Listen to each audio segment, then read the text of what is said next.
Ako ang inyong Lolo Pael. At ako naman si Kabanong. At ito ang aming kwento.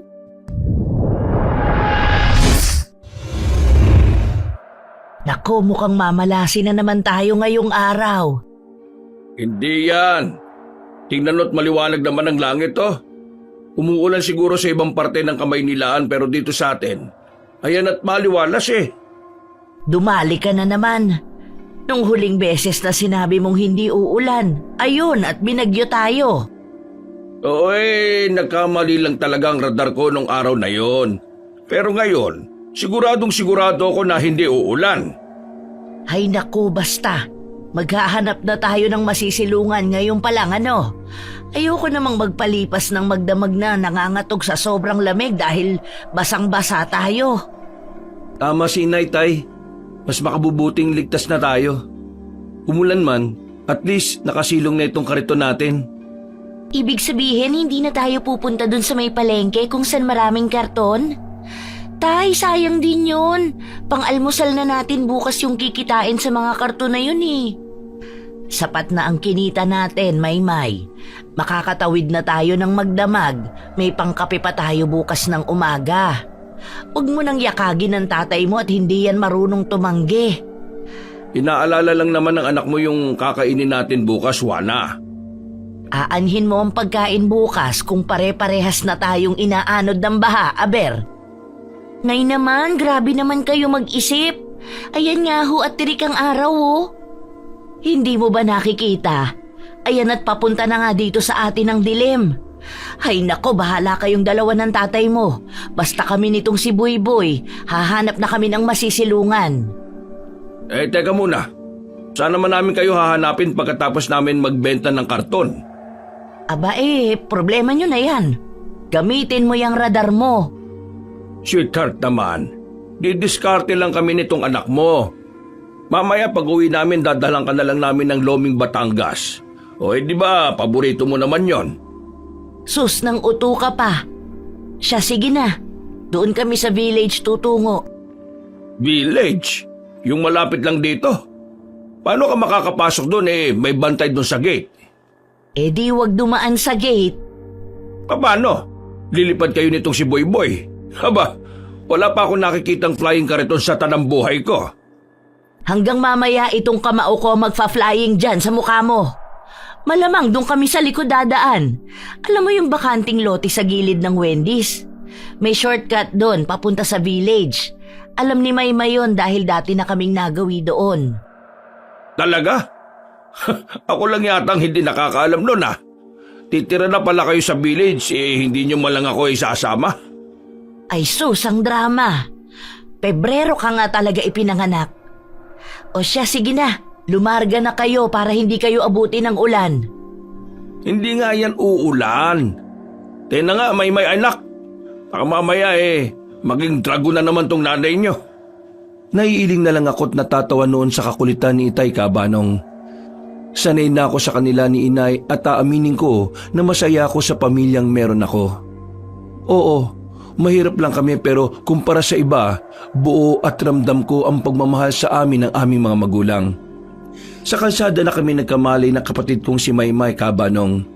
At hindi ako magpapaka-ipokrito kung sasabihin ko na kontento na ako sa pamumuhay sa kalsada at nagpupulot ng basura ng iba para mabuhay. Napag-aaral naman kami ng mga magulang namin. Masasabi ko na hindi rin kami sumasala sa pagkain dahil madiskarte naman talaga sina Inay at Itay. Pero sa kaloob-looban ko, naroon pa rin ang piping kahilingan na sana meron din kaming permanenteng tahanan at inuuwian. Ang lugar na siyang magiging proteksyon namin sa init ng araw at lamig ng tag-ulan. Pero baka ganun nga talaga. Hindi mo pwedeng makuha ang lahat at matawag na perpekto ang buhay mo. Nasaan na kaya sina Itay at Maymay, Nay?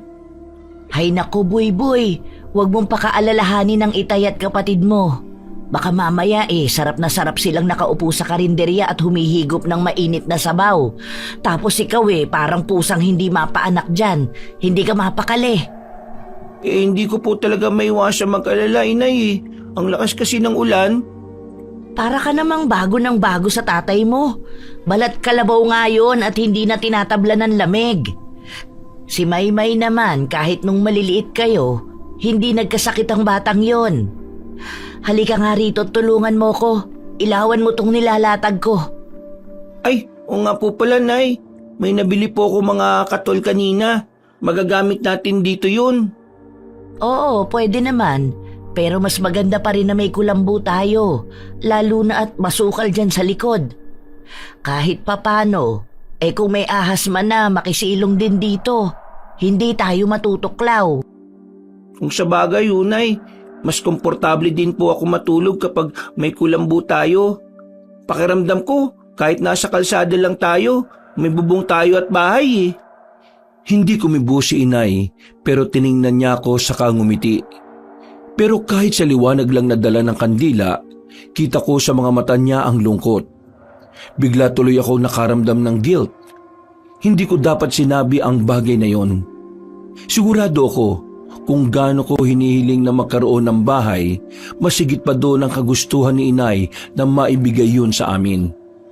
Isang nakabibinging katahimikan ang namagitan sa aming dalawa.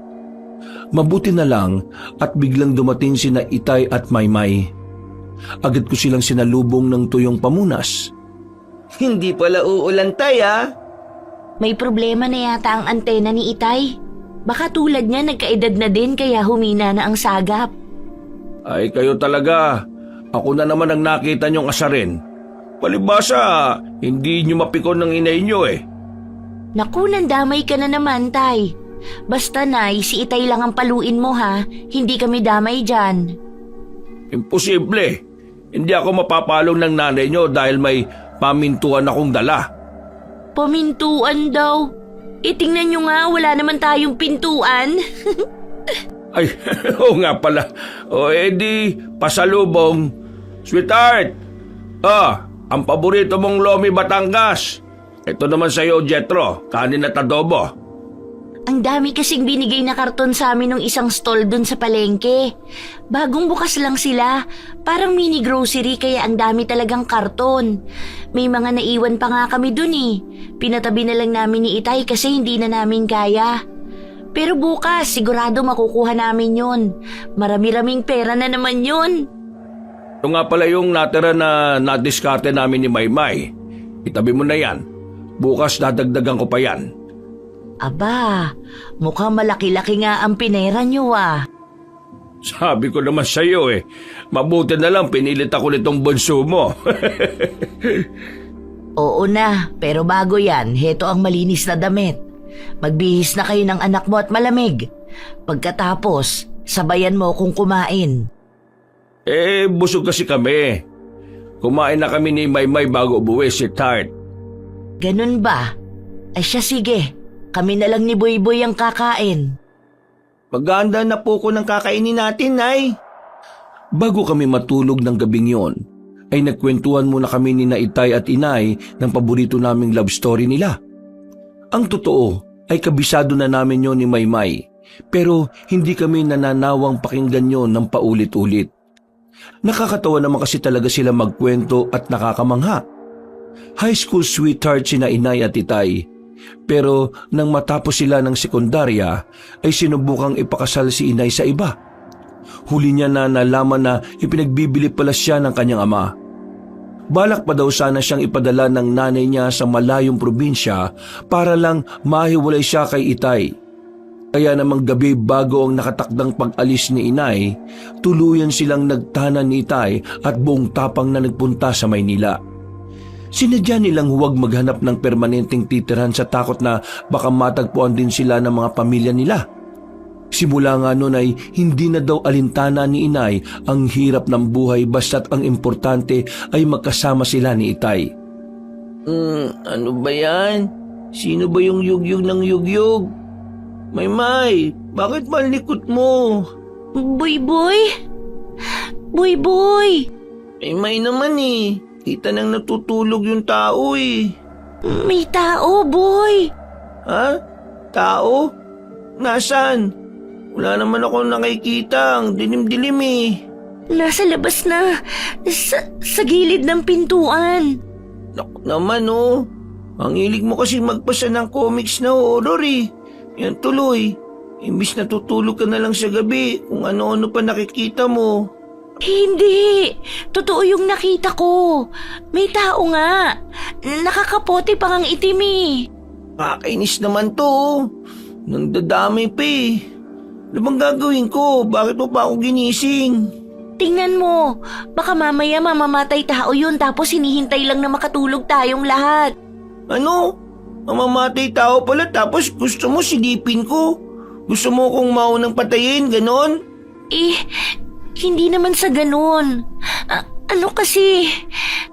Ay nako, eto na. Teka lang.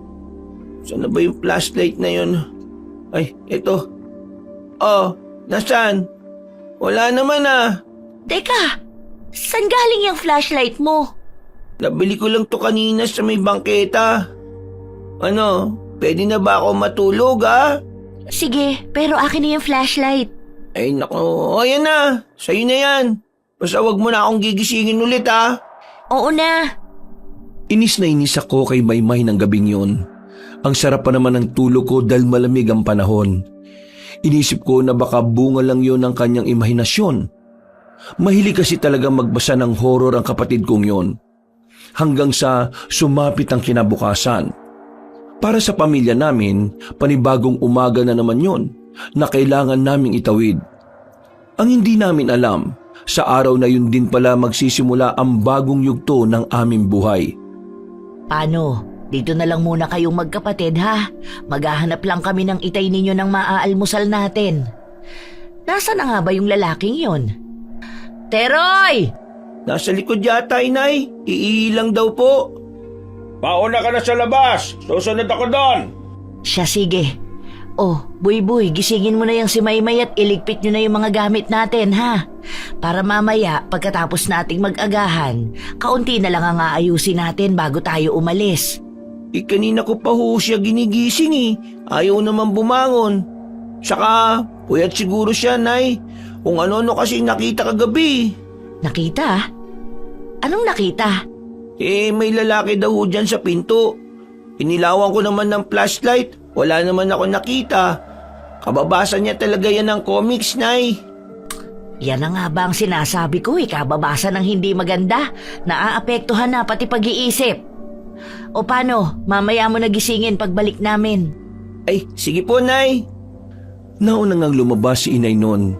Ako naman ay bumalik sa pagkakahiga. Pero bago yun ay kinuha ko munang libro sa bag ko upang maghanap ng mababasa doon. Pero wala pang ilang minuto simula nang lumabas si inay ay narinig ko na ang malakas niyang pagtawag kay Itay. Nangunot ang noo ko at napabalikwas ulit ng bangon. Yung tono kasi ng tawag ni inay, aakalain mong may emergency. Dali-dali akong lumabas. Halos sabay na nga rin kami ni Itay noon. Naabutan namin si inay na nakasquat ng upo sa gilid ng pintuan. Tulala at titig na titig sa kung anumang bagay na naroon. Ano ba't parang nasunugan ka kung makasikaw dyan, sweetheart? Tignan mo to. Gumagalaw siya. Ano kaya yan? Kamunti ko na matapakan eh. Abay, paano natin malalaman kung tititigan mo lang yan? Ayan at nababalutan ng puting tele oh. Kung hindi mo yan tatanggalin, hindi natin malalaman ang sagot sa tanong mo. Ang dami mo namang sinabing damuho ka.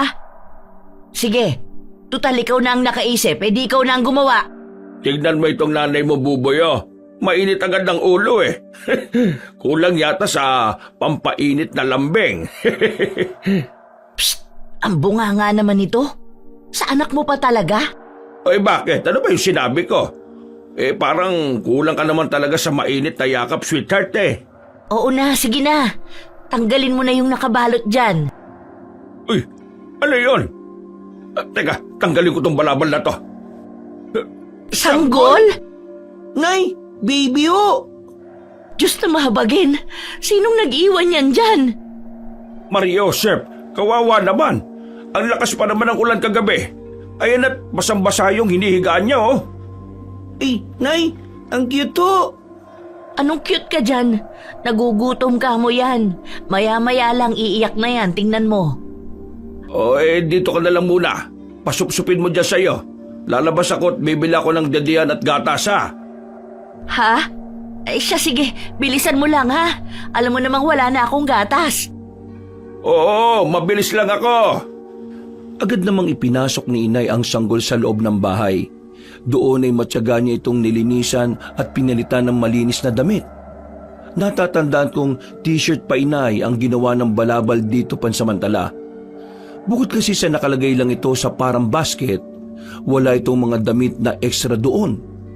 Noon ay hindi ko na nga pinagtuon ng pansin pa ang basket at sumunod na din kay inay sa loob. Noon ko lang napansin yung kakaibang balat sa noo ng baby. Pati na din yung bracelet na suot niya. At tama nga si inay, Kabanong. Maya-maya pa kasi ay pumalaho na ng iyak ang sanggol, kaya naman agad na itong pinadede ni inay. Base sa nakita kong reaksyon ng sanggol, para talaga siyang gutom na gutom. Saka pa lang yung tuluyang kumalma at unti-unting nakatulog. Dahil bunso ako sa amin ni Maymay, pakiramdam ko ay may kung anong kumurot sa puso ko habang pinagmamasdan ang kawawang sanggol. Bigla ay ipinagpasalamat kong may mabuti kaming mga magulang. Naghihirap man kami at walang permanenteng bahay na matatawag, kailanman ay hindi ko naramdamang pinabayaan kami ni na inay at titay. Samantalang ang sanggol na yon, sa murang edad, ay inabandona at parang basurang itinapon lang sa kung saan. Hindi dapat kayo nagkukup-kup ng sanggol na hindi nyo alam kung saan nanggaling, inay. Ano ka ba naman, Maymay? Ikaw nga na ganyan nakalaki nangangailangan pa ng aruga ng magulang. Ito pa kayang sanggol na parang kapuputo lang ng pusod mula sa ina. Yun na nga ho, inay. Sarili niyang magulang itinapon siya. Bakit natin kukup-kupin?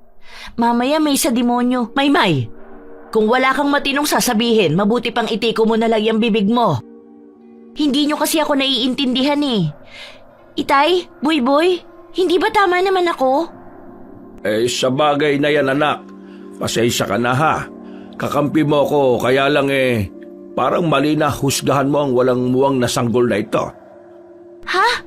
Grabe, hindi ako makapaniwala. Gusto ko lang naman na iligtas ang pamilya natin. Iligtas? Mula saan, Maymay? Sa sanggol? Ayan nga, at kahit husgahan mo ang pagkatao niya ni hindi niya maipagtanggol ang sarili niya. Bahala ho kayo, inay, itay. Basta ako, hindi niyo ako mapipilit na tanggapin ang batang yan. At sa palagay mo naman ipipilit ko sa'yo kung hindi mo gusto. Basta't manahimik ka lang at huwag magsalita ng kung ano-ano. Kapag may naghanap sa kanya, ibabalik natin siya. Tamang inay mo, anak. May dahilan marahil kung bakit siya napunta sa atin. Alam ng Diyos na mabubuti tayong tao. Kahit naghihirap tayo, hindi tayo kasing sama ng ilan. Sinadya ko manahimik na mga sandaling yon. Mag-aagahan na dapat kami kaya lang ay nauwi pa sa diskusyon. Wala akong gustong kampihan sa kanila. Sa murang isip ko ay batid ko ng parehas naman silang may punto. Nakikita ko ang awa at pusong magulang kina inay at titay. Pero hindi ko rin may tatanggi na may kakaibang takot sa mga mata ng kapatid ko na hindi ko pwedeng baliwalain. Matapang naman si Maymay, kaya nga nakakapagtaka kung bakit parang may kinatatakutan siya ng sandaling yon. Nang masiguro ni inay na busog na ang sanggol, ay kami naman ni na Maymay at itay ang inasikaso niya. Tahimik na kami habang kumakain. Hanggang sa matapos kami ay dun palang muling nagsalita si inay. Dito na muna tayo pansamantala kahit 3 araw siguro. Baka bumalik ang may-ari ng sanggol. Sangayon ako sa iyo, sweetheart. Paano? Huwag ka na lang munang dumiskarte, ha? Ako nang bahala. Sasama ako sa inyo, tay. Wag na, boy.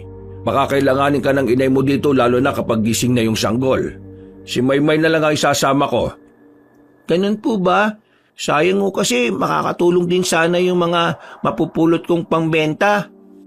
Huwag ka nang sumama, bantayan mo si inay. Ha? O sige.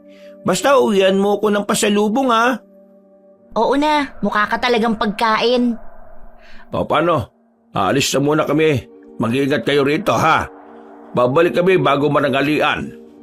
Baka mabilihan mo ng diaper itong bata kahit ilang piraso lang para hindi mabasaan ng ihi niya mga sapin natin sa higaan. Hayaan mo't paglalaanan ko ng pera yung pambili ng mga gamit ng bata.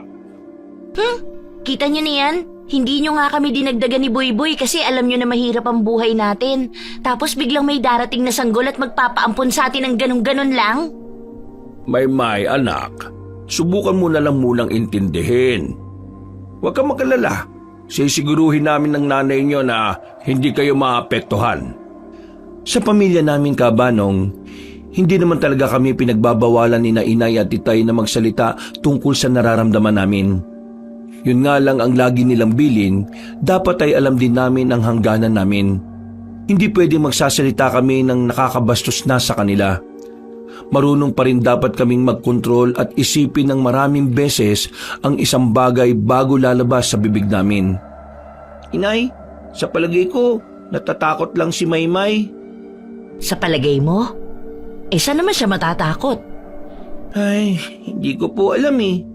Parang napansin ko lang na takot siya sa kung anong bagay. Ganun ba? Hayaan mo, kakausapin ko na lang siya ng malumanay. Mas mabuti pa nga Nay. Ang alam ko naman, mabait si Maymay sa mga bata kasi yung mga kasama namin na namumulot ng kalakal, madalas niyang tinutulungan at binibigyan ng sobra sa kalakal niya. Kaya nga nagtataka ko bakit parang ayaw niya ho dyan kay baby. Ay, o nga po pala Nay.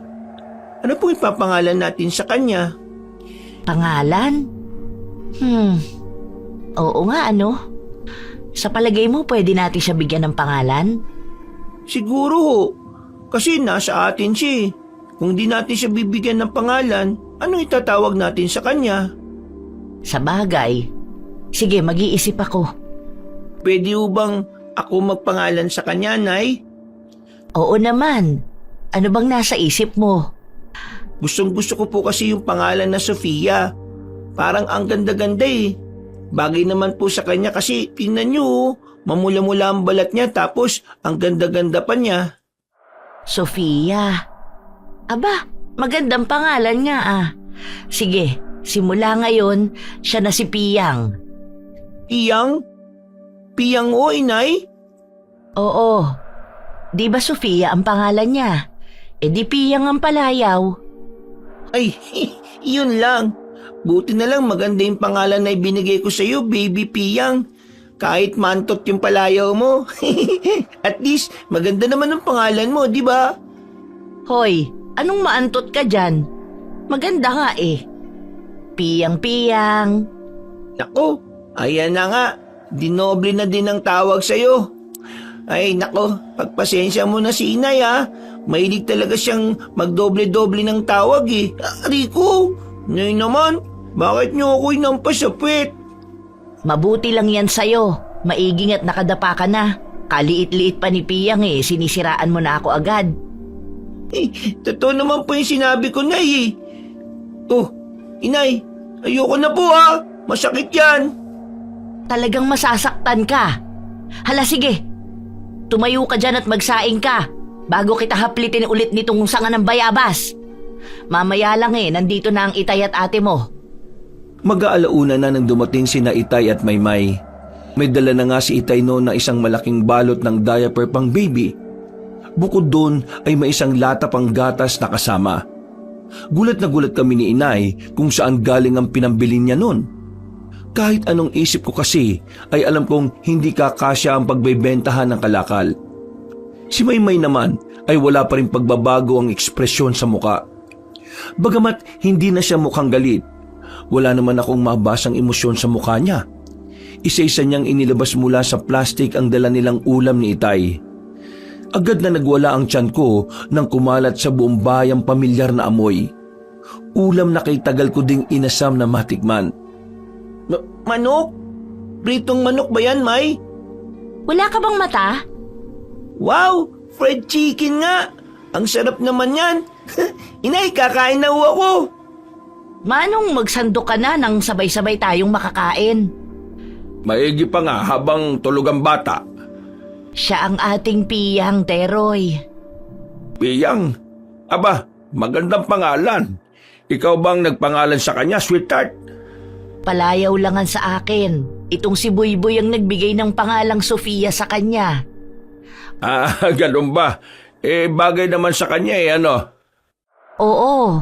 Pero teka nga, bago ko makalimutan, saan kayo kumuha ng pambili ng lahat ng yan? Hindi ka maniniwala, sweetheart. Alam mo, sa palagay ko swerte sa atin ang batang yan. Dumating lang siya puro grasya na inatanggap natin Hindi ko matukoy ang tinutumbok mong lalaki ka. Ako nga idiretsuhin mo, ano? Ay, teka ha? Eto, tignan mo. Ang kapal naman ng perang yan, Teroy! Naglako ka ba, ha? Nang hold up? Shh! Ano ka ba? Hindi. Bakit ko naman gagawin yon? Eto, bigay to ng isang lalaki. Nakasakay siya sa magarang sasakyan. Naawa daw siya sa amin dahil nakikita niya kaming babad sa ulanan nitong anak mo habang namumulot ng basura.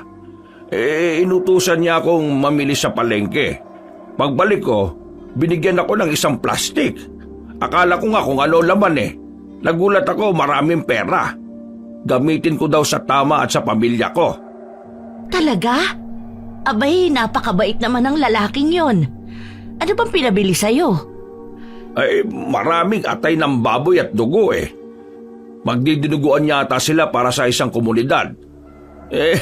Akalain mo, ang daming pinabili, puro laman loob. Sigurado ka ba na hindi sila masamang tao, Teroy? Hindi. Paniwala ka sa akin. Mabait siya magsalita, sweetheart. Sige, pero wag na lang muna nating galawin yung pera na yan. Para kung sakali mang may kapalit pala ang pagbibigay nila ng ganyang karaming pera, pwede nating ibalik. Ikaw ang bahala. Sa ngayon, kumain na tayo at pagsaluhan natin yung nabili naming ulam ni Maymay. Siguradong mapaparami ang kain natin ngayon. Totoo yun, Kabanong. Halos tumaob ang kaldero ng tanghaling yon na dati naman ay napapaabot pa namin ang hapunan ng sinaing. Kahit si Maymay ay hindi may tatangging nagustuhan ng ulam. Alam ko dahil sabay kaming nangangarap na makakain ng ganoon noon pa man. Sa tuwing madadaanan namin ang establishmentong nagluluto ng fried chicken, nakukontento na lang kami sa pagsinghot ng aromang tangay ng hangin mula doon. Kaya nang sandaling yon, pakiramdam namin isa sa pangarap namin ang tuluyang natupad. Buong maghapon ay mas lumakas pa ang ulan. Nagpa siya ang Itay na hindi na umalis. Sa halip ay inayos na lang namin pansamantala ang pintuan ng abandonadong bahay na yon. Tay, bakit kaya ang tahimik ng lugar ng mga mayayaman, no? Tingnan nyo, bukod sa malinis dito, lahat sila nasa loob lang ng bahay nila. Hindi nagsisilabasan. Hindi gaya doon sa iskinita na madalas nating daanan kapag nagbebenta tayo ng kalakal. Kahit umuulan o mainit ang araw, ang dami-daming tao, ang iingay nila. Ibang-iba talaga ang ugali ng mahihirap sa mayayaman, anak. Ikaw ba? Anong mas gusto mo? Mas gusto ko yung ugali ng mayayaman, Itay. Hindi sila nakikialam sa buhay ng iba. Hindi gaya dun sa iskinita, maraming mayayabang. Akala mo sa kanila yung daan Ikaw talaga. Kaya magsikap ka para sa ganitong lugar mo maitira yung magiging pamilya mo. Walang ingay, walang nagbuburahan, at malayo sa masasamang impluwensya. Nako, kayo muna ni Inay ang ititira ko sa ganito, Itay, no? Hindi ako magpapamilya hanggat hindi pa kayo sa ganito nakatira ni Inay. Ay sus, ikaw talaga Akin na nga yung tali para matapos na tayo dito sa tolda na ito. Ay, ito po Itay O sige, hilahin mo at hawakan maigi ha. Ay, nga pala Boy. Ipapaalala ko lang na hindi mo kami obligasyon ng inay mo. Ang gusto namin, pagbutihin niyo ang mga buhay ninyo para sa hinaharap. Alam naming nasa maganda kayong kalagayan. Oo na po, Tay. Lagi naman po ninyong sinasabi yan Pero ang gusto namin ni Maymay, maging maayos ang buhay natin balang araw. Itay, hindi lang kami. Dapat pati kayo. Ay, teka. Tay, may tao ho. Tao? Saan? Baka isa sa mga nakatira dito. Siguro, pero bakit sa likod ng puno siya lumabas, Tay? Ano? Likod ng puno? Ikaw talaga. Hayaan mo na sila. Nakikisilong lang tayo dito eh. Huwag mong tingnan at baka paalisin tayo ng wala sa oras. Tay, para kasing sa bahay na to siya nakatitig eh. Ay, yan na nga ba sinasabi ko eh. Huwag mo kasi silang tingnan. Teka, nasan ba? Andun oo. Oh, nasaan na yun? Wala naman eh. Ikaw talaga oh. Ay nako, mabuti pa halika na sa loob. Pagsasaing pa tayo para sa hapunan eh. Kakamot-kamot na lang akong sumunod kay Itay Kabanong. Bago tuluyang pumasok ay muli kong binalikan ang tingin ng katapat naming bahay. Doon nga ay nakita ko muli ang lalaking nakakapote ng itim. Sinubukan ko siyang kilalanin pero hindi ko magawa. Natatakpan kasi ang mukha niya dahil sa suot niyang hood sa ulo. Nakita ko siyang naglakad ulit pabalik sa malaking puno bago tuluyang naglaho doon. Kinabahan ako, Kabanong. Ewan ko ba pero pakiramdam ko may hindi normal sa kanya. Kalaunan ay ipinili ko na lang ang ulo at hindi na yon inintindi pa. Hindi ko kasi ugaling mag-isip ng kung ano-anong bagay lalo na kung ikatatakot ko lang yon. Nang lumatag na ang dilim ay nakahiga na rin kami at nagpapahinga. Pipikit-pikit na sanang mata ko nang bigla na lang umiyak si Piyang. Shhh! Ano bang problema ng piyang na yan? Halika, kakargahin kita ha. Hindi kaya nagugutom ang bata, sweetheart? Ano ka ba naman, Teroy? Nakita mong kakapadede ko pa lang eh. Malinis na rin naman siya dahil pinalitan ko ng diaper. Baka nilalamig. Kung yakapin mo kaya siya sa dibdib mo, hindi ba't ganun yung mga sanggol? Eto na nga, kahit malamig nagsando ako para maramdaman niya ang balat ko. Teka, Teroy. Teroy, madali ka! Tingnan mo nga kung namamalikmata lang ako. Bakit? Anong meron? Yung noon niya, parang nakita kong kumislap sandali. Parang nagliliwanag na hindi ko mawari. Nagliliwanag yung noo? Paano mangyayari yun? Hindi ko nga alam eh. O ayan, tingnan mo. Abay, oo nga. Ano yun? Inay, ang baho ho. Nakakasuka ang amoy. Parang nabubulok na mapangit, amoy dumi ng baboy. Hindi, may paparating. May paparating, Inay, Itay. Nang biglang may ingay kaming narinig mula sa likuran ng bahay. Malakas ang ulan pero dinig namin ang mga nag-uunahang yabag. Paikot-ikot yun sa amin na sinasabayan pa ng mayat-mayang hagok ng animoy baboy. Nakiramdam kami. Ungot pa din ang ungot si Piyang noon. Pakiramdam ko ay tulad namin natatakot din siya. Halos mapasigaw naman ako nang bigla na lang may malamig na palad ang humawak sa braso ko. Si Maymay pala. Nang tingnan ko siya ay baka sa mukha niya ang pag-aalala at takot. Gayunpaman ay naroon pa din ang natural niyang tapang. Tatayo sana siya nang pigilan siya ni Itay. Sinabihan niya kaming huwag iwanan si Inay at Piyang. Ay, Diyos ko! Nanginginig ang bata, Teroy! Ano? Teka, huwag kayong lalabas dyan sa kulambo at titingnan ko kung anong mga yon. Asan ba yung ita ko, sweetheart? Nandiyan sa kariton! Nasa dating lalagyan mo! Ano bang pinaplano mo, ha? Hindi maganda ang pakiramdam ko sa ingay na yun eh. Baka kung ano yung mga yun na bigla na lang pumasok dito. Kailangan natin maging handa. Ano ba kasi ang mga yun? Kailan pa nagkaroon ng galang baboy sa lugar na ito? Inay, Itay, ang baho ho. Naamoy niyo ba? Siguradong sa kanila yung galing. Bakit hindi ho tayo humingi ng tulong? Ayan at may kapitbahay naman tayo sa harapan. Ako nang hihingi ng tulong. Dito lang kayo. Teroy, mag-iingat ka. Baka mabangis na baboy ang nasa labas. Marahan ang naging paglalakad ni Itay papuntang pintuan nang bigla na lang yung lumagabog ng ilang beses. Malalakas na animoy binabayo ng kung sino mang nasa labas. Nakakapagtaka noon na parang walang nakakarinig. May katapat naman kaming kapitbahay at sobrang lapit lang ng bahay nila. Tarantado ka! Sige! Pumasok ka dito ng tagpasin ko yung leg mo! Hindi mo malalapitan ang pamilya ko! Dada ka muna sa bangkay ka!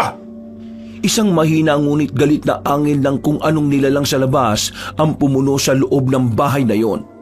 Halos umurong lahat ng pwedeng umurong sa akin noon, Kabanong.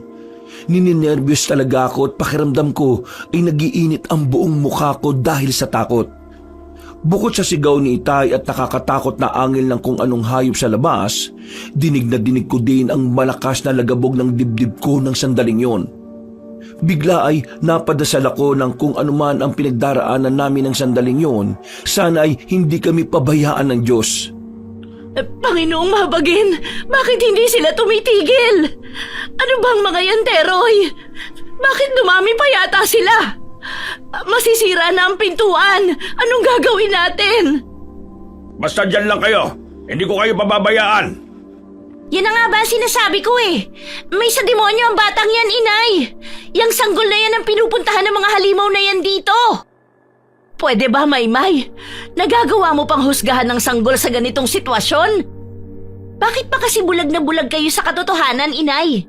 Ako lang ba ang nakakakita ng totoo rito? Sinabi kong manahimik ka na! Namalayan na lang namin na nasa loob na ng bahay ang dalawang malaking baboy na kulay itim. Halos walang kumikibo sa amin noon. Nakikipagtitigan lang kami sa namumulang mga mata ng mga baboy. Nakikiramdam sa gagawin nilang pag-atake.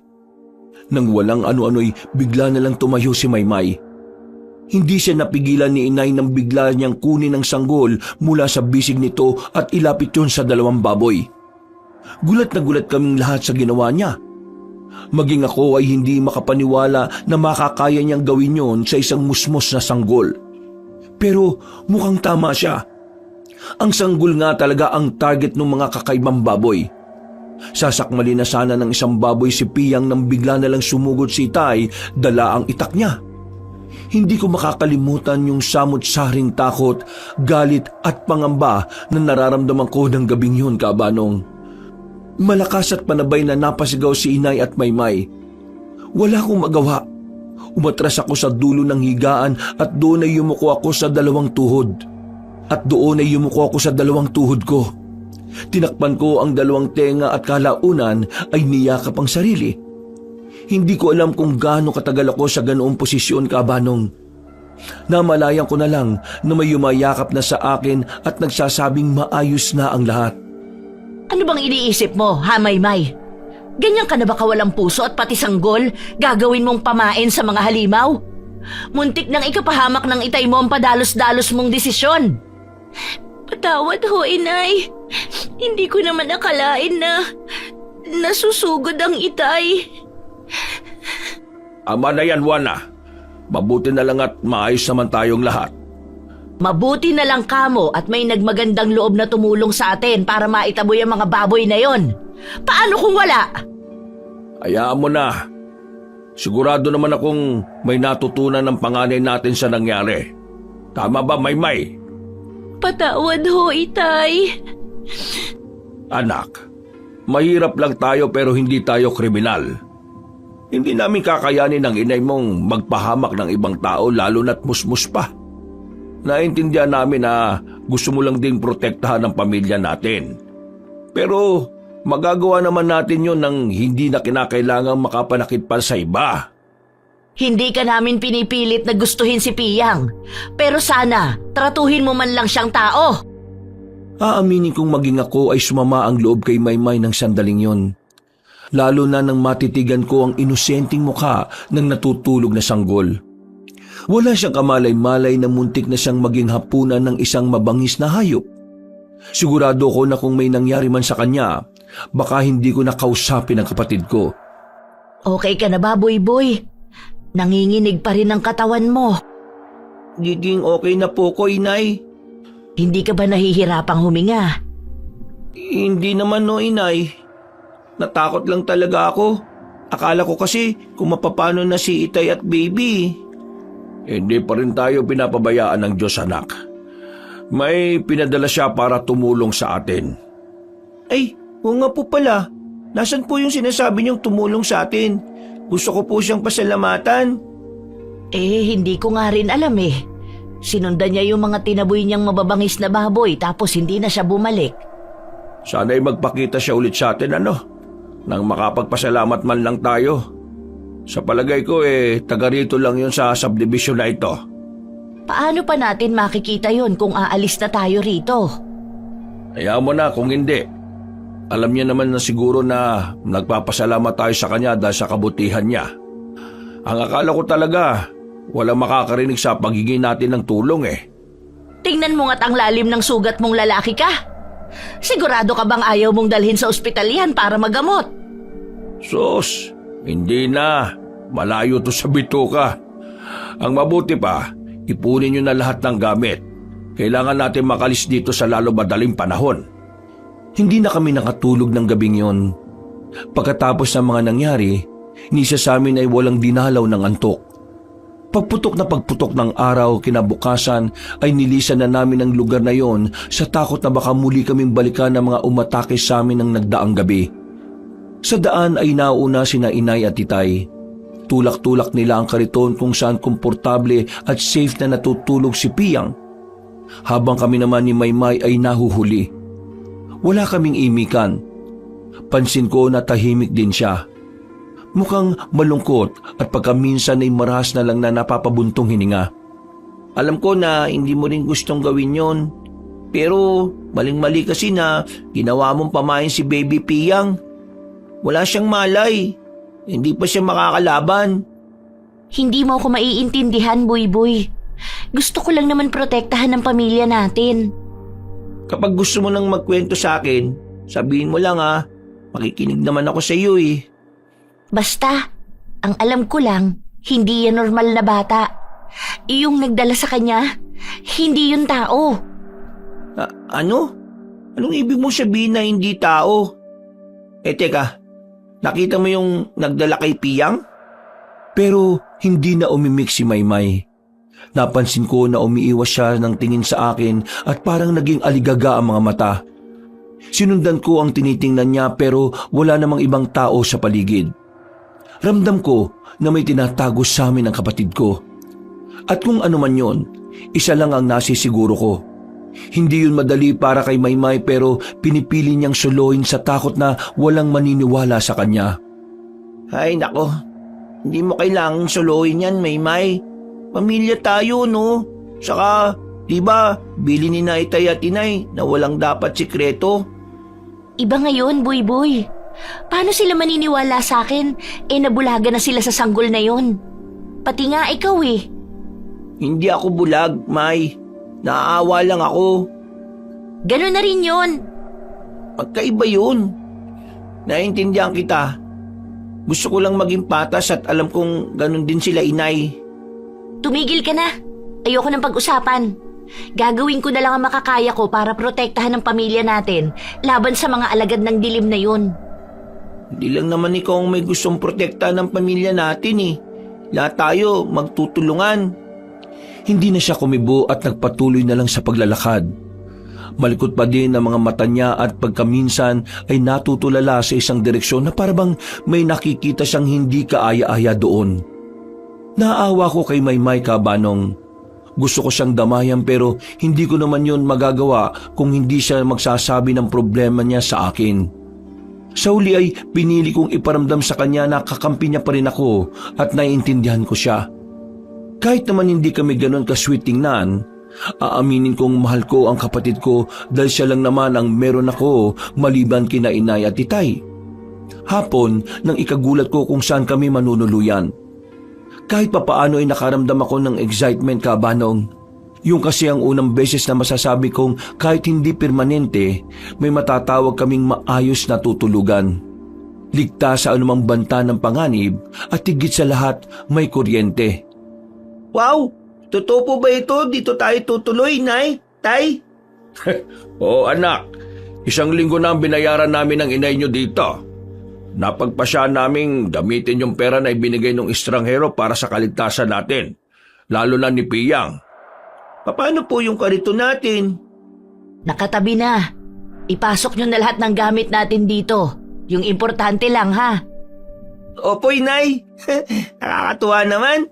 May TV po oh. Pwede ba natin gamitin yan, Tay? Abay, oo naman. Kaya nga nandyan yan eh. Pagtsagaan na lang natin yung higaan. Pang 2 tao lang yata yan eh. Sa lapag na lang po kami ni Maymay. Diyan na po kayo sa kama kasama si Baby Piyang. Ikaw talaga. Advance ka palagi mag-isip. Paano? Tulungan mo na akong ipasok dito yung mga gamit natin. Maymay, halika, tumulong ka ha. Oho, Itay.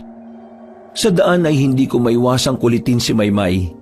Hindi ko kasi mapigilan ng saya na nararamdaman ko. Pero hindi tulad ng dati na sasabayan niya ang kakulitan ko. Nang sandaling yon ay naiirita siya.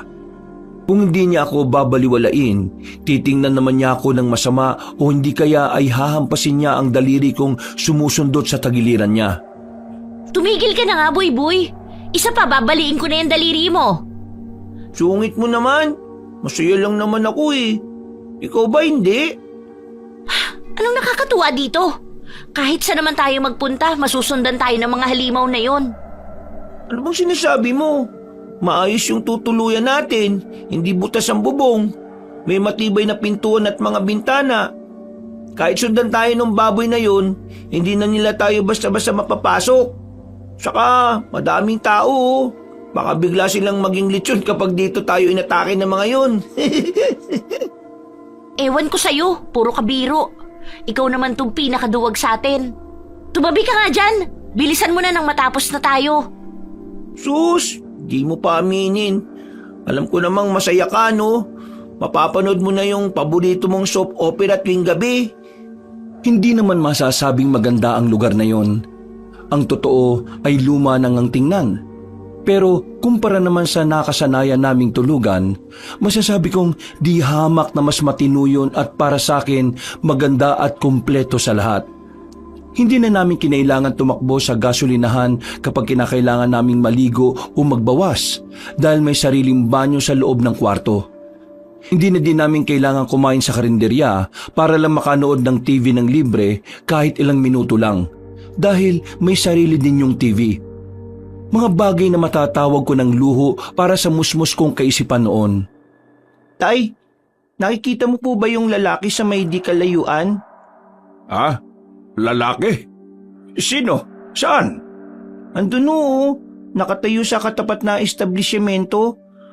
Nasaan na ba? Natakpan nun ng dumaang sasakyan. Parang siya yung lalaki na nakita ko kahapon habang nag-aayos tayo ng trapal dun sa sirambahay sa may subdivision eh. Talaga? Nasaan ba? Ayan, umalis na yung sasakyan. Bakit wala naman akong makita? Nawala na naman siya, Tay. Nakakapagtaka lang. Nakakaputi pa din siya ng itim at nakatakip ang ulo niya ng hood. Hindi naman umuulan. Sigurado ka ba? Opo. Nakatingin na naman siya dito sa bintana natin kanina eh. Ganun ba? O sige. Ang mabuti pa isara mo na yung bintana at manood ka na lang ng TV. Ako nang bahalang tumingin kung may kahina-hinalang umaaligid dito sa bahay natin. Sige po, Tay. Hindi talaga maganda yung pakiramdam ko sa kanya eh. Akala ko kahapon kapitbahay lang natin dun eh. Pero ngayon parang kakaiba na ho. Huwag ka mag-alala. Nandito naman ako. Hindi ko kayo pababayaan. O sige na, bantayan mo yan si Piyang at mag-aasikaso naman kami ng inay nyo ng ilulutong pagkain. Sinunod ko na lang si Itay kahit ang totoo ay kakaba-kaba ako. Nahaluan patuloy ng takot yung excitement at tuwa na nararamdaman ko ng sandaling yon. Tulog si Piyang sa kama ng sandaling yon. Si Maymay naman ay kalalabas lang sa banyo at nagpupunas pa ng buhok. Ako na ang nagbukas ng TV bago maingat na dumapa sa tabi ng sanggol para manood. Hanggang sa hindi namin namalayan ng oras dahil sa pinapanood namin. Madilim na nang muling bumuhos ang malakas na ulan. Sinabayan pa yon ng malalakas na kulog at kidlat. Naku, magigising na yata siya. Maymay, pakitingin mo lang siya oh. Tatawagin ko lang si Inay at Itay ah. Uy! Ano ba? Oo na, bilisan mo lang ah. Oo, doon lang naman sila sa labas nagluto eh. Bawal daw kasi dito dahil uling ang gamit natin. Baka magising siya eh. Kung pumupunta ka na kaya, Ito na nga. Madali akong tumayo at tinungo ang labas. Nakita ko naman sina inay at itay sa dulong pasilyo ng lugar na yon. May mahaba kasing parang lababo doon at doon sila nagluluto. Halos tumakbo na ako makalapit lang ng mabilis sa kanila. Hindi kasi ako pwedeng sumigaw dahil may mga tao din sa ibang kwarto. Hindi naman sila makatingin sa gawi ko kaya hindi rin ako makasenya sa kanila. Inay, magigising na yata si Piyang. Umuungot kanina eh. tatapikin mo lang ng dahan-dahan o kaya padededehin. Hindi ba biniling ko na sa'yo kanina? Nay, natatakot to kasi ako. Baka umiyak. Oo nga naman. Alam mo naman yung bunso nating itong si Boy eh. Anong alam niya sa sanggol? Iniwan mo pa siya kay Maymay? Diyos ko naman, Boy. Mabuti pa puntahan mo na, sweetheart. Ako nang bahala dito. Sige na, sandali lang naman ito eh. Matatapos na din. Siya, sige. Ito na lang ang dadalhin ko dahil luto naman na din itong kanin. Isunod mo na lang yung ulam, ha? Oo na. Utusan mo na ding magsandok ng kanin yung anak mo para lumamig na, ha? Kakain na tayo pagpasok ko. Kahit may bitbit na mainit at medyo mabigat na bagay, ay bakas pa din kay inay ang pagmamadali. Malalaki ang hakbang niya kaya mabilis naman naming narating ang kwarto. Pero isang nakakagimbal na tanawin ang bumulaga sa amin ni inay pagbukas namin sa pintuan. Wala kasi doon si Maymay at ang sanggol. Mabilis na nilipag ni inay ang hawak niyang kaldero saka puno ng pag-aalalang naghanap. Ako naman ay sandaling nagloading habang nakatayo pa din sa pintuan. Paano'y dalawang mabalasik at namumulang mga mata ang nakita kong sumilip sa saradong bintana. May itim na kamay at matutulis na kukuding pilit na pumapasok sa bakanteng lalagyan ng jealousy. Gusto kong sumigaw sa takot, kabanong, pero parang nalulun ko ang sarili kong dila. Hindi rin ako makagalaw dahil parang ipinako ang mga paa ko sa lapag. Para kong hihimatayin doon sa takot lalo na kapag muling sumisilip yung nakakakilabot na mga mata. Kahit ngayong naaalala ko yung muli ay kinikilabutan pa rin ako. Isa yun sa trauma ko na hindi ko na magagawang kalimutan kahit kailan, kabanong. Boy! Tay, may tunoo. Ha? Teka, saan bang... Maymay! Diyos ko po! Nasaan ang batang yun at si Piyang? Maymay! Anong nangyayari? Nawawala ba sila, ha? Hindi ko alam kung nasan sila. Hindi naman natin sila nakitang lumabas ng kwartong ito. Boy, magsalita ka nga. Nasaan ang ate mo at si Piyang? Ano bang tinuturo mo sa bintana? Ha? Balugang may malaking mata! May baluga! Ano yun, ha? Alimaw! Alimaw siya, tay! Siya yung kumuha kina Maymay at Piyang! Ano? Ano bang sinasabi ninyo, ha?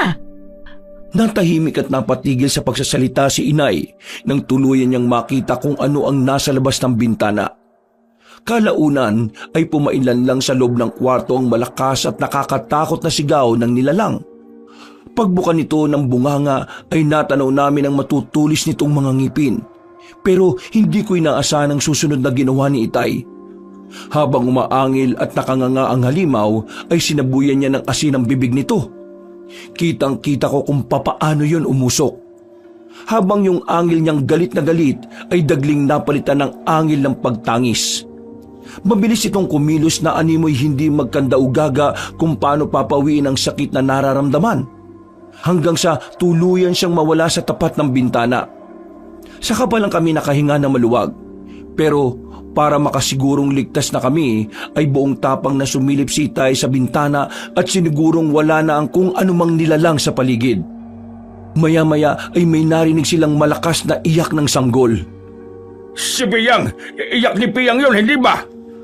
Oo, tama ka. Nandito lang yung iyak niya. Pero, nasaan sila?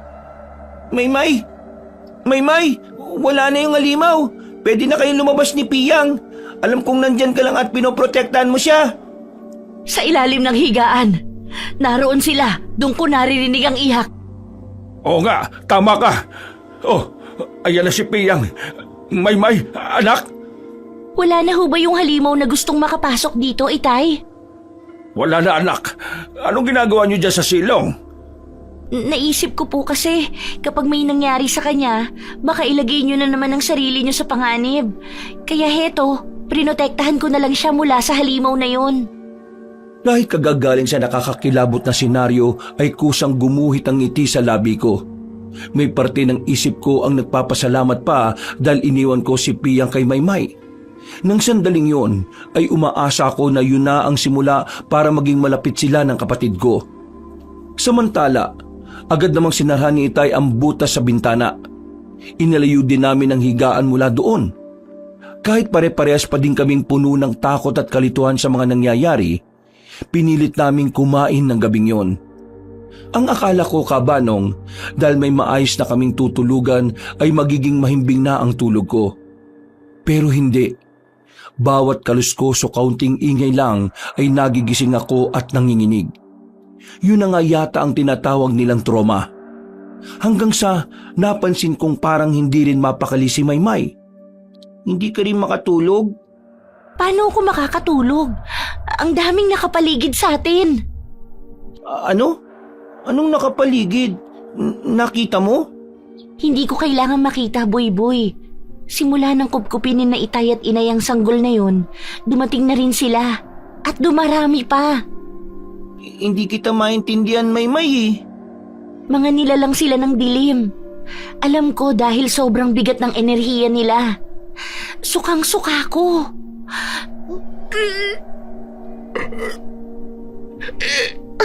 Maymay! Mabilis akong tumayo noon at sinundan ko siya. Hinaplas ko ang likuran niya dahil nagsusuka talaga siya.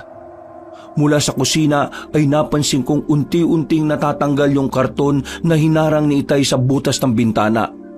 Tila may kung anong kumukutkot doon. Panabay na nanlaki ang mga mata at bibig ko. Namalayan ko na lang na nilapitan na yun ni Maymay at tinagisa ng asin. Hindi ko alam kung anong oras na yun. Basta ang alam ko, malakas pa din ang ulan, kulog at kidlat.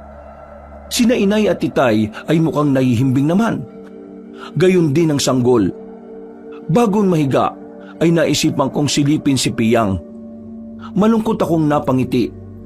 Aminin ko man o hindi ay nagdududa na din talaga ako sa tunay na pinagmula ng sanggol. Babalik na sana ako sa higaan nang bigla na lang may kumalabog ng malakas sa bubungan. Kasabay noon ay nagising si Piyang at napansin ko ring parang kumislap ang noon niya. Eksakto kung saan naroon ang kakaibang balat. Nandyan na naman sila. Ano bang kababalaghan nito, Teroy? Diyos ko, hindi na natapos. Hindi ko rin alam, sweetheart. Mabuti pa tingnan ko. Hindi, dito ka na lang. Munti ka na mapahamak nung nakaraang gabi. Hindi naman siguro makakapasok dito kung ano man yung nasa bubungan na yan. Tama ho si Inay, Itay. Saka marami naman hong nanunuluyan din dito. Imposibleng hindi nila marinig yan. Inay, yung noo ni Piyang parang... Hindi! Nagliliwanag!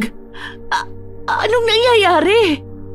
Kasabay noon ay may magkakasunod na angil na mga nilalang sa bubong at labas ng bintana na sinundan pa ng alulong na mga aso ang narinig namin. Nakapagtataka din dahil bukod sa mga ingay na yon, wala kaming naririnig na ingay mula sa mga kapitbahay namin doon. Hanggang sa tila may nagkagulo na sa bubong. Parang mga pusang nag-aaway. Ganun na ganun ang kalabugan nila. Naghabulan at tila mga nasasaktang mga angil. Hanggang sa tuluyang yung huminto ulit. Nang tahimik na ay sakalang kami binitiwan ni na Inay at Itay. Makakayakap kasi kami noon sa ibabaw ng higaan nila. Hihinga pa lang sana kami ng maluwag, pero sa gulat namin ay bigla na lang may kung anong mahabang bagay ang pumasok sa butas ng bintana. May itim na tila maninipis na tali. Saka ko napagtantong buhok pala yun nang mahawakan ko na habang pinipigilan yung hatakin si Inay. Dumiretso kasi yun ng palupot sa mga bisig ni Inay na nakahawak kay Piyang. Maya-maya pa ay may isa pang mahabang bagay ang pumasok ulit at umikot naman sa paa ng sanggol. Hindi! Anong bagay ba to? Buhok! Buhok yan, Itay! Mag-iingat kayo! Hawakan niyo maigi! Huwag niyong bibitiwan ang inay ninyo! May kukuhain lang ako! Maymay, si Piyang, hindi ko na siya kayang hawakan. Tulungan mo ko. Mabibitawan ko na siya, anak. Maymay, ako na kay inay! Kunin mo si Piyang, bilis! Akin na ho siya, inay. Itay! Bilisan niyo ho! Hindi na namin kaya! Sobrang lakas niya! Lumakas ang pag-iyak ni Piyang dahil sa mga nangyayari. Shh! Huwag kang matakot, ha? Hindi kita bibitiwan. Buwisit kang buhok ka. Teka. Oo nga, tama. Tingnan natin kung hindi ka umalis, buwisit ka. Maymay, ano yan? Lighter? Anong gagawin mo? Ano pa? Kung nakakagalaw ang bagay na to, ibig sabihin may pakiramdam din yan. Tingnan natin kung hanggang saan ka tatagal buwisit kang buhok ka. Hetong sayo! Pero hindi agad nasunog yung buhok na gumagalaw at humahaba. Para yung may sariling proteksyon. Kahit nang subukan ni Itay na kutsilyuhin, guntingin at kahit gamitan pa ng itak, tumatalbog lang ang mga yon, Kabanong. Desperado na kaming lahat. Nagdurugo na din kasi yung pinagkakapitan ng buhok sa braso ni Inay at sa binti ni Piyang. Nang biglang kuhain ni Itay yung pinagsawsawan namin ng ulam. Toyo yun na may kalamansi at sili. Ibinuhos niya yun sa buhok. Saka lang namin yung nakitang umusok. Muling kumuha si Itay ng kalamansi. Piniga niya yun sa palad niya saka inihawak sa buhok. Umusok yun at naglabas ang nakakasulasok na amoy. Kasabay noon na isang malakas na angin mula sa labas ang pumailan lang. Naalis ang pagkakakapit noon kina Inay at Piyang pero muling may pumalit na mas makapal pang buhok. Sa pagkakataong yon ay hindi na namin alam kung ano ang gagawin. Tuluyan nung napaikutan ng sanggol at naagaw sa amin. Hindi! Si Piyang! Anak ng... teka, babawiin ko siya! Itay, wag na ho! Itay, huwag kayong lalabas! Ano ba kayong dalawa, ha? Kapatid niyo yon! Hayaan niyo nga ako! Inay, si Itay! Bakit hindi niyo man lang pinigilan? Kilala ko ang tatay ninyo, Maymay. Hindi yan napipigilan. Pero baka mapahamak ho siya. Itay, pakiusap. Itigil niyo na ho ang paghihiwa sa kalamansi na yan. Isipin niyo naman kami. Kailangan din namin kayo. Kung sakaling sa inyo mangyari ang bagay na yon, naniniwala ko na may isang tao din ang magsasakripisyo ng sarili niyang buhay para iligtas kayo. Kaya tumabi ka, Maymay. Umalis ka sa pintuan. Hindi ako aalis dito, Itay. Natahimik lang kami nang biglang tumahimik sa labas. Nawala ang malakas na iyak ni Piyang, maging ang mga kakaibang angil. Ang totoo ay kinakabahan kami. Nakikiramdam sa mga susunod na mangyayari. Sa likod ng isip ko noon, kahit masakit isipin, ay inakala ko na natangay na si Piyang ng kung anumang halimaw na yon. Umiiyak na ako nang sabay-sabay kaming napasigaw dahil biglang may kumatok sa pintuan. Malalakas yun at sunod-sunod. Nahintakotang napatras si Maymay mula doon. Si Itay naman ay buong tapang na lumapit sa pintuan. Kahit sinesenya sa namin siyang huwag yung buksan ay hindi siya nakinig sa amin. Hinawakan niya ng maigpit sa kanang kamay ang itak saka unti-unting pinihit ang seradura. Nakaamba ng itak ni Itay nang mapagbuksan ang nakatayong bulto. Hawak noon sa mga braso si Piyang. Piyang? Sino ka? Ikaw? Pakiusap. Pwede bang pakikuha ng sanggol? Ha? Oo naman. Akin na si Piyang. Maraming salamat. Itay, nawalan siya ng malay. Teka, duguan ang ulo niya. Wala! Sweetheart, madali ka! Kunin mo si Piyang at tutulungan ko ang binatang ito na maipasok sa kwarto natin. Dali! Ano? Pero Itay! Boy, tulungan mo ang Itay mo. Ikaw naman, Maymay, ayusin mo ang higaan. Bilis! Ho! Kumilos ka na! Oo, Inay. Itinatago ko lang ang nararamdaman kong kaba ng gabing yun, Kabanong. Kahit nanginginig ang katawan ko ay pinilit kong makalapit kay Itay upang tulungan siya. Hindi ako pwedeng magkamali. Siya yung lalaking madalas kong nakikitang nakatitig sa bahay. Yun na yun ang suot niya. Pero kung totoo ang hinala namin na iniligtas niya si Piyang laban sa mga halimaw, mali ang hinala ko na masama siyang tao. Ang isiping yun na lang ang tuluyang nagpakalma sa akin kahit sa likod ng isipan ko alam kong may kakaiba sa kanya. Paano natin siya magagamot, Nay? Wala tayong kahit ano dito para sa sugat. Bahala na. Basta't ang importante, malinisan ang sugat niya at mapigil sa pagdurugo. May kape naman dyan. Yan na lang siguro muna ang ilagay natin sa sugat niya. Tama ka. Ako na ang maglalagay nito sa sugat niya pagkatapos yung linisin. Wow, Itay, tingnan mo yung suot niyang damit oh. Kakaiba, ang tigas. Bakal yata to eh. Para siyang sundalo nung sinaunang panahon. Hindi nga normal yan. Baluti yan, anak. Taga saan kaya tong taong to? Bakit niya tayo tinulungan? Naalala ko na, Teroy. Ganyan na ganyan ang suot nung tumulong din sa atin sa subdivision nung inatake tayo ng malalaking baboy. Hindi kaya siya yun? Hindi malabo, sweetheart. Tinulungan niya tayo ngayon eh. Hindi kaya guardian angel siya ni Piyang, Inay? Oo nga pala. Kumusta si Piyang? Maayos naman na siya. Nakapagtataka lang kasi ang alam ko, may sugat siya sa binti kanina. Nung tiningnan ko, wala na eh. Wow, baka pinagaling din siya nitong guardian angel niya. Hindi yan guardian angel, Buy-Buy. Isa yang alagad ng dilim. Sila ang dahilan kung bakit tayo sinusundan ng mga halimaw na yon. May. Totoo naman ho, Itay. Bakit ba ayaw niyong tanggapin na simula nang mapunta sa atin ang batang yan kung ano-anong kababalaghan ang nangyari sa atin? Dati hindi naman ganito ah. Kahit saan tayo matulog, kahit sa sementeryo pa nga, wala naman nakakakilabot na nangyari sa atin. Ako lang ba talagang nakakakita ng mga nangyayari? O ayaw niyo lang ho tanggapin? May, hindi kami tanga ng Itay ninyo. Alam namin kung ano ang sinasabi mo. Kung ganon, bakit patuloy niyong pinoprotektahan ng batang yan? Isasakripisyo niyo pa ang buhay niyo para sa kanya? Paano naman kami ni Buy-Buy? Malalaki na kayo, May. Matatapang kayo at madiskarte sa buhay. Sadyang hindi ganun kasama mga magulang niyo para abandonahin ang sanggol sa ikalawang pagkakataon. Itinapon na nga siya ng mga magulang niya eh. Iiwan pa ba natin siya? Pasensya na kayo kung nadadamay kayo ha.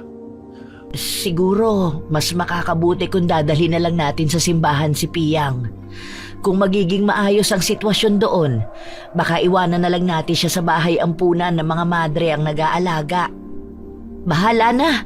Basta't ang kailangan naming siguruhin ang Itay ninyo, ligtas siya sa pag-iiwanan natin sa kanya. Sa ngayon, pwede bang magtiis na lang muna tayo at magtulungan? Nagkatinginan kami ni Maymay. Sa unang pagkakataon ay nakita ko ang kapayapaan sa mukha ng kapatid ko.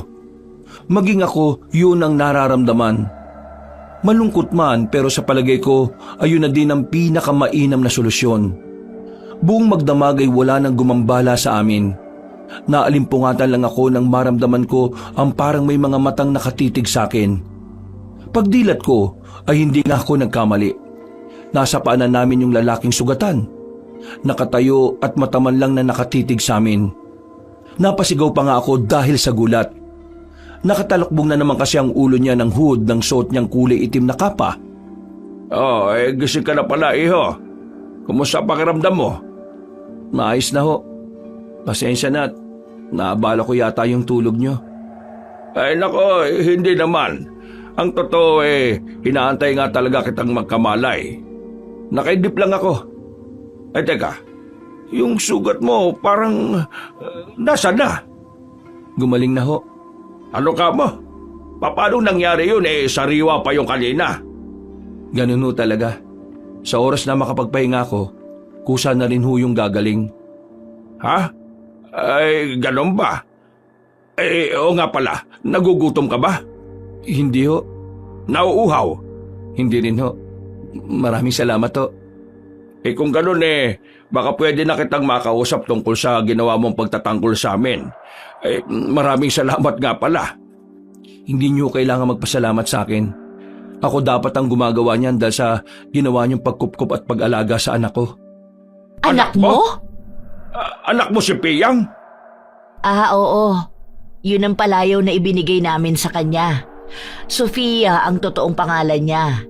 Itong si Buyboy ko ang nagbigay nun sa kanya. Pero, totoo ba? Anak mo siya?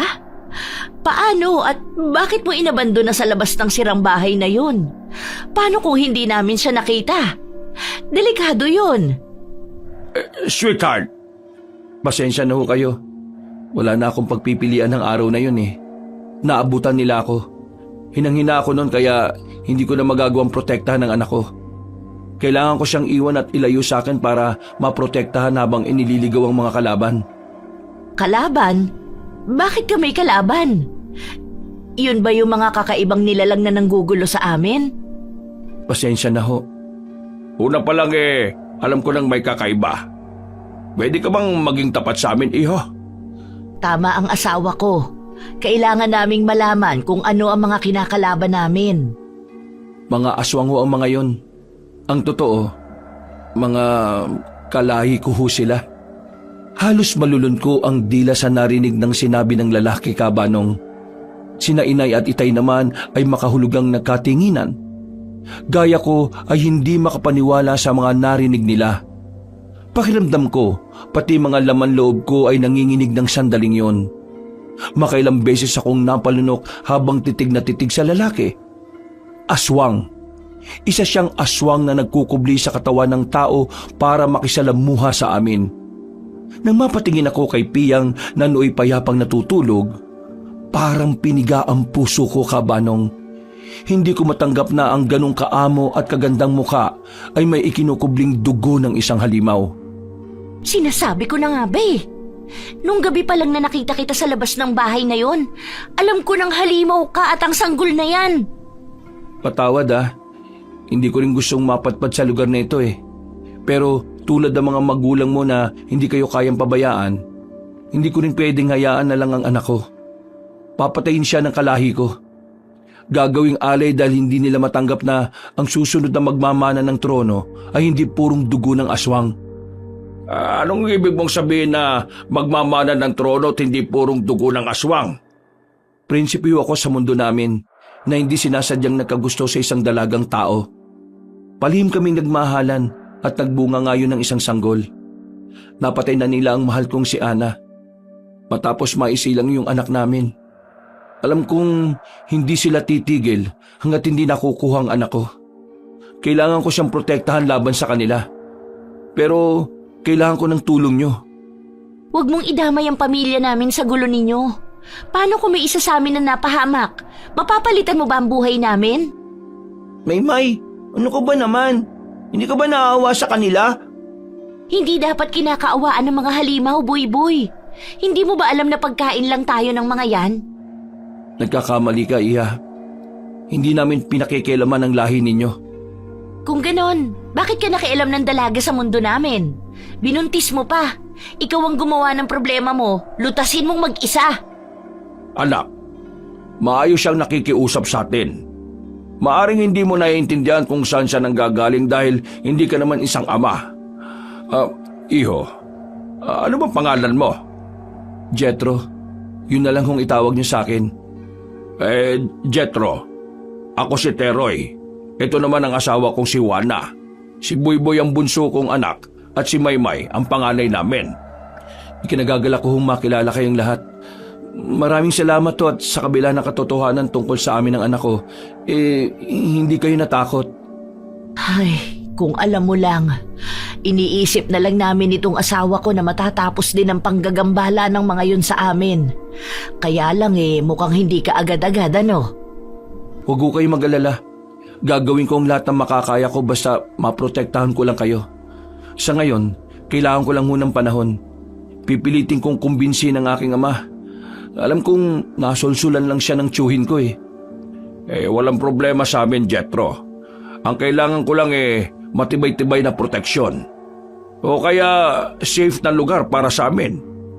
Nabanggit mo rin lang na mga aswang kayo. Marami naman siguro akong mahahanap na panlaban sa mga kalahibong yon. Abay, sikat na sikat kayo sa mga kwentong bayan. Ay, Diyos ko, hindi pa rin ako makapaniwala sa mga nangyayari. Ang akala ko sa telebisyon lang nangyayari yung mga ganito Hindi nagpaabot ng liwanag si Kuya Jethro doon at umalis na din. Pero bago yon, may sinabi siya sa aming ligtas na lugar kung saan kami pwedeng manatili pansamantala. Pero hindi tulad ng naunang plano, hindi na itinuloy ni Inay at Itay ang pananatili sa lugar na yon ng 1 linggo. Kinaumagahan lang ay muli kaming naglakbay papunta sa lugar na pinag-usapan ni Itay at Kuya Jethro. Seryoso ho ba kayo, Inay, Itay? Iiwanan talaga natin dito itong kariton? Wala tayong magagawa, Maymay. Hindi naman pwedeng isakay yan sa bus. Bakit ba kasi kayo naniniwala sa lalaking yun? Isa ho siyang halimaw. Hindi kayo dapat nagtitiwala sa kanya. May, pakiusap naman anak. Kahit ngayon lang pabayaan mo kami magdesisyon ng inay mo. Itay, itong karito na ho ang naging tahanan natin. Bakit basta na lang natin iiwanan dito to? Paano kung mawala yung mga gamit natin dyan? Sinisiguro ko sa yung hindi mawawala ang mga yan, ha? Ligtas dito. Kung maiwan na lang kaya ako dito para bantayan itong karito natin. Hihintayin ko na lang na... Hindi pwede, Maymay. Sige na, kunin mo na lahat ng importanteng gamit na gusto mong kuhanin. Sasama ka sa amin, walang maiiwan dito. Walang nagawa si Maymay kung hindi ang sumunod kay Inay. Iba na kasi ang tono ni Inay noon. Mas istrikto pa siya kay Itay at aaminin kong mas nakakatakot siyang magalit. Ramdam ko ang pagtutol sa bawat kilos ng kapatid ko.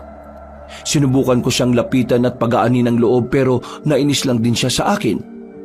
Ang totoo ay hindi ako sanay na may samaan ng loob ang bawat isa sa amin, Kabanong. Hindi kasi talaga yun nangyayari noon. At si Maymay, sa edad na 15 ay talagang marunong siyang mga tuwiran at ipaglaban ang para sa kanya ay alam niyang tama. Hindi naman kalayuan mula sa pinanggalingan namin ang bayan kung saan kami bumaba. Mabundok nga lang ang lugar na yon at isa sa mga bundok doon ang inakyat namin. Hindi naman kataasan at narating namin ang tinutukoy ni Kuya Jethro na isang treehouse. Doon ay kumpleto na ang mga gamit. Nakita rin namin ang ilan sa mga sandatang panlaban sa mga aswang. Totoo nga. Nakakalungkot lang at hindi na nila nagawang tirahan ang lugar na ito. Nakakapanghinayang. Pinagandaan talaga nilang dalawang pamumuhay malayo sa kanya-kanya nilang pamilya, no? Parang tayo, sweetheart. Nga lang sina Jethro at Ana sadyang hindi pinalad. Nakakalungkot na kwento ng pag-ibig. Ay, sinabi mo pa. Hindi bale. Siguruhin na lang natin na magkakasama ang mag-ama kahit wala na si Ana. Lalo na itong si Piyang. Dapat lumaki siya sa isang masaya at ligtas na paligid. Matibay ang bahay na yon, Kabanong. Tunay na nakakamangha. Gawa sa makakapal at hindi basta-bastang kahoy. Sa isip ko noon ay yun na ang pinakaligtas na lugar para sa amin. Pero nagkamali ako. 3 magkakasunod na gabi sa magkakaibang lugar, talagang hindi kami nilubayan ng mga halimaw. Mas malala nga lang ang gabing yon dahil may mga lumilipad na paikot-ikot sa bahay. Nang subukan kong silipin sa bintana ay halos himatayin ako. Nakakatakot ang mga itsura nila. Pero nakakapagtaka ay hindi nila magawang lapitan ng bahay. Mag-iingat ka sa gagawin mo, Teroy. Ano ka ba naman, sweetheart? Nandito lang tayo sa loob ng bahay sa kakapa, ninervyos ng kanyan. Mas malala nga yung nandun tayo sa subdivision Talagang wala akong sandata. At ginawa mo pang nakakatawa ang sitwasyon ngayon? Ayan at nagkalat sila sa labas. Ninenervyos ako dahil sobrang taas ng bahay na to. Paano kung... Hindi tayo mapapano. Maniwala ka, ha? O kayo, bilisan niyo ang pagbabalat ng bawang. Itay, gusto kong gamitin itong tirador. Akin na lang mo ito, ha? Aba, kaya mo ba? Kailangan mong buksan ng bintana para gamitin yan. Kaya ko, Itay. Huy, sigurado ka ba sa sinasabi mo? Sinabi na ngang oo, Oras na para lumaban tayo. Ha? Saan ka naman humugot ng tapang mo, ha? Kay Kuya Jetro, ang angas niya kaya. Sus, kaya pala halos maihi ka nung malaman mong aswang siya. Hindi ikaw nga yung galit na galit eh. Ano ba kayong dalawa? Nagagawa niyo pa talagang magtalo? Tayo na ho, inay, sa loob ng kwarto. Kaya na nila Itayan at Buyboy. Tama ang anak mo, sweetheart. Kami na dito, sige na. Nang maisuot ni Itay yung magiging proteksyon niya sa katawan, lumabas na siya dala ang buntot pagi. Ako naman ay ginamit ang tirador. Yung bawang ang ginawa kong pinakabala saka ako tumapat sa bintana. Tinarget ko yung mga palipad-lipad na animoy malalaking paniki doon. May ilang beses na wala akong natamaan. Pero nang may isa akong masapol ay nakita kong halos mangisa yun sa ere bago nahulog. Hindi ko inaasahan ang sumunod na nangyari. Biglang sumugod yung mga kasamahan niya. Mabuti na lang at mabilis kong naisara yung bintana. Nga lang ay naiwan ko si Itay sa labas. Sa ilang sandali ay para akong naniga sa kinatatayuan ko. Susunod sana ako kay Itay at lalabas ako pero mabilis niya akong pinigil. Walang patid niyang hinampas ang buntot pagi ang bawat nilalang na lumalapit sa kanya. Pero sadyang marami ang mga yon. Hanggang sa inakala kong mawawala na sa amin si Itay, isang mas malakas na nilalang ang bigla na lang lumapag malapit sa kinaroroonan niya. Sa kamay ay may bitbit itong isang bagay na nang makita ng mga kalaban ay mabilis silang nagpulasan. Kuya Jetro, ikaw nga kuya, ano yung hawak mo? Ulo ba yan? Pasensya na kung kailangan mo pang makita to, Buyboy.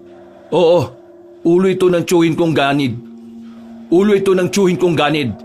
Tapos na. Nanalo na ako. Wala nang gagambala. Naku Tay, si Kuya Jetro. Teka sandali. Tulungan mo akong alisin ang suot ko. Diyos ko, malalim ang sugat niya sa tiyan at dibdib. Sige, ipasok natin siya sa loob, bilis. Gagaling naman siya kagad, di ba Tay? Oo, yan din ang pinaniniwalaan ko. Itay, bakit kulay itim yung dugo na lumalabas sa dibdib niya? Hindi ko alam, anak. Isara mong maigi yung pintuan, ha? Mang Teroy, Ay, huwag ka magsalita. Bumubulwak ang dugo eh. bilang kapalit ng kalayaan ng anak ko, isinusuko ko na ang trono ko at ang mutya matapos kong mapatay ang tiyuhin ko. Heto, tanggapin niyo ang munting regalo ko. Pakiusap, palakihin niyo sa isang masaya at ligtas na lugar si Sofia. Pakisabi na mahal namin siya ng kanyang ina. Ano pong sinasabi mo, ha? Pilitin mo mabuhay para sa anak mo, Jetro. Ikaw ang dapat na nagsasabi niya sa kanya. Masaya ho akong susunod kay Ana. Nagawa ko. Magiging ligtas na ang anak namin. Maraming salamat ho sa inyo, Mang Teroy. Tapusin niyo na ho yung paghihirap ko. Eto, isaksak niyo na sa dibdib ko. Pakiusap. Si Jetro na ang humawak sa kamay ni Itay noon at saka idiniin sa sarili niyang dibdib ang maliit at kulay gintong kutsilyo. Unti-unti ay naging usok at itim na abo ang katawan ni Kuya Jetro. Tahimik akong lumuha ng sandaling yon, Kabanong. Sa napakaikling panahon na nakilala ko si Kuya Jetro, pakiramdam ko ay nagkaroon ako ng isang mabait na kuya. Kaya naman sa tapat ng abo niya ay nangako ko na poprotektahan ko si Piyang sa abot ng aking makakaya. Dito na ho tayo titira? Paano yung... Huwag ka mag-alala, anak. Iuuwi namin dito ni Buyboy yung kariton natin. Nagkasundo na kami ng inay niyo na dapat siguro magkaroon na tayo ng permanenteng bahay na mauuwian. At ito na nga yun. May malapit na eskwelahan sa ibaba, konting lakad lang. Isa pa, napakaganda sa lugar na ito. Payapa at tahimik ang pamumuhay. Ano sa palagay ninyo? Sa akin, ayos lang ho, Inay. Ang importante, magkakasama tayong lahat. Pwede naman akong maghanap na ulit ng mga bagong kaibigan sa ibaba ng bundok eh. Ikaw, Maymay. Ay, oo nga pala. Eto, binilang kita ng nauuso ngayong gamit. Ho? Teka, cellphone ho ba yan, Itay? Yung ba yung tawag dyan? Napansin ko kasi kahit nung nasa Maynila pa tayo may mga ganyang gamit ang mga kadalagahan doon. Sobra-sobra naman yung ibinigay na gantimpala ni Jethro para makapagsimula tayo ng bagong buhay. Basta, gamitin mo sa tama yan ha. Wow! Iingatan ko ho talaga ito, Itay. Maraming salamat po. Ang daya naman. Bakit si Maymay lang, Tay? Nagtampo ka pa naglalaro ka pa nga ng mga sipit sa damit. Inay talaga Mas gusto ko silang tau-tauan Kaya nga yun na lang muna ang atupagin mo. Si Maymay dalaga na yan. Dalaga na ba yan, Nay? Parang bata pa din kung magmaktol. Alam na. Baka toyo din ang ginagawang juice ni Maymay gaya ng inay ninyo. Aray! Tenga ko naman, sweetheart. Huwag yung patilya ko. Hindi mo naman Toyo pala ha? Halika nang matikman mo kung anong lasa ng sinasabi mong juice. Sa ngayon ay 15 anyos na si Piyang Kabanong. Pakisang maganda, masiyahin, mabait at may takot sa Diyos na tulad namin ni Maymay. Ni minsan na hindi namin pinaramdam sa kanya na iba siya. Sa awa ng Diyos ay hindi rin namin nakikitang apektado siya ng kakaibang lahi na meron siya. Mas close na nga ho pala sila ngayon ni Maymay kumpara sa akin. Nakakasundo kasi sila sa napakaraming bagay lalo na sa pangaasar sa akin. Maayos na ang buhay namin sa kasalukuyan. Nakatapos na si Maymay ng kurso niyang education habang ako naman ay tinatapos pa ang napili kong kursong criminology. Hindi madali ang naging dahilan ng malaking pagbabago sa buhay namin. Pero aaminin kong ipinagpapasalamat ko ang karanasang yon. Hindi lang dahil sa gantimpalang nakamtan namin, kung hindi dahil alam kong hindi lahat ng tao ay nabibigyan ng pagkakataong maranasan ng ganon. Tunay na kapag mabuti ang hangarin sa pagtulong, ibabalik ng doble o triple pa ng mundong ito ang kabutihan sa iyo.